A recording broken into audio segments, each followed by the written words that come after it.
আসসালামু আলাইকুম রহমতুল্লাহ। প্রিয় দর্শক, যে কারণে নির্বাচন থেকে সরে দাঁড়ালেন বিএনপি প্রার্থী। ত্রয়োদশ জাতীয় সংসদ নির্বাচনে নারায়ণগঞ্জ ৫ আসনে বিএনপির মনোনয়ন পাওয়া মাসুদুজ্জামান মাসুদ নির্বাচন থেকে সরে দাঁড়ানোর ঘোষণা দিয়েছেন। মঙ্গলবার ১৬ ডিসেম্বর নারায়ণগঞ্জ প্রেস ক্লাবে সাংবাদিকদের সঙ্গে মত বিনিময় সভায় তিনি ঘোষণা দেন।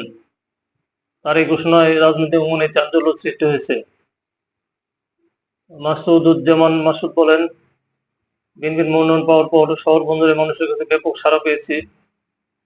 মানুষ মনে করেছিল তাদের স্বপ্ন আশা আকাঙ্ক্ষা পূরণ হতে যাচ্ছে, কিন্তু আমি এখন যে কথা বলবো তাতে মানুষের মধ্যে হতাশা নেমে আসবে। অনেক বুক বা হৃদয় ভেঙে যাবে। আমি আগামী জাতীয় সংসদ নির্বাচনটা করব না। আমি মনোনয়ন ফর্ম কিনবো না। আমি নারায়ণগঞ্জ শহর বন্দরবাসীর কাছে ক্ষমা প্রার্থী। আমি জানি কিরকম কষ্ট হচ্ছে, আপনাদের স্বপ্নের জায়গাটা নষ্ট হচ্ছে।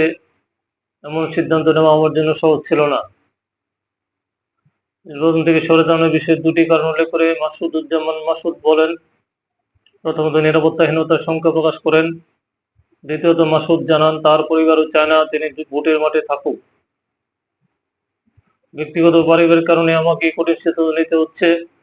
আমি এই সিদ্ধান্ত নেওয়ার কারণে আবারও নারায়ণগঞ্জ শহর বন্দরবাসীর কাছে ক্ষমা প্রার্থনা চেয়ে নিচ্ছি।